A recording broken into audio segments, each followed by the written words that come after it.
అనుదిన నిత్యజీవపు మాటలు. దేవుని నామానికి మహిమ కలుగునుగాక. దేవుని వాక్యాన్ని చదువుకుందాము.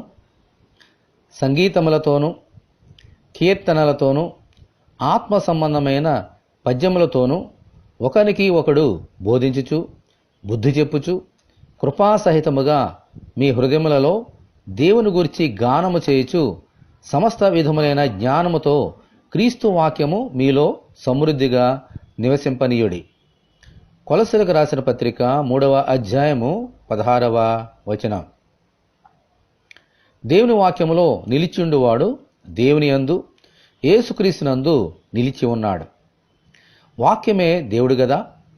ఆ వాక్యమైన యేసు శరీరరీతిగా ఈ లోకమునకు వచ్చి జీవించారు కదా.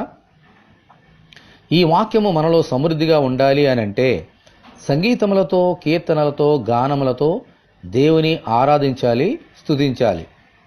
దేవుడు ఇజ్రాయేలీయులను మోషే ద్వారా ఎర్ర సముద్రమును దాటించినప్పుడు వారందరూ యెహోవాను గానము చేసి స్తుతించారు. ఆయనను ఘనపరిచి ఆయన వాక్యమును ప్రకటించారు. హల్లెలూయా.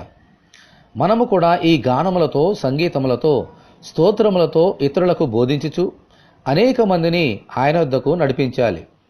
దేవునికి మహిమ కలుగునుగాక. ఆమేన్.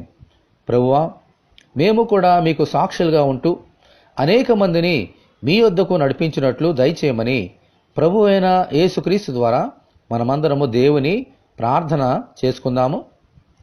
ప్రభువా, మీకు వందనాలు తండ్రి. నా ప్రాణమా యెహోవాను సన్నిధించుము. ఆయన చేసిన ఉపకారములో దేనిని మరవద్దని సెలవిచ్చిన రీతిగా మా జీవితకాలంలో మీరు చేసిన ప్రతి మేలును బట్టి సంగీతములతో కీర్తనలతో ఆత్మ సంబంధమైన పద్యములతో ప్రభువా మిమ్మల్ని స్తుతించుచు ఒకరినికొకడు బోధించుకొనుచు మీ జ్ఞానముతో ఈ లోకంలో జీవించినట్లుగా సహాయం తెచ్చండి. మీ వాక్యము మాలో సమృద్ధిగా ఉండునట్లుగా ఎల్లప్పుడూ మీకు స్తుతులు స్తోత్రములు చెల్లించుచు ఆత్మలో సత్యములో ఆరాధన చేయనట్లుగా మాకు నేర్పించండి. ఈ వాక్యం వింటున్న నీ బిడ్డలందరినీ మమ్మల్ని దీవించి అలాగున నిన్ను స్తుతించినట్లుగా సహాయం తెచ్చమని యేసు అతి పరిశుద్ధమైన నామములో ప్రార్థన చేయుచున్నాము తండ్రి. ఆమేన్. దేవుని కృప మనకు తోడై ఉండునుగాక. ఆమేన్. పరిశుద్ధ దేవుని మందిరం.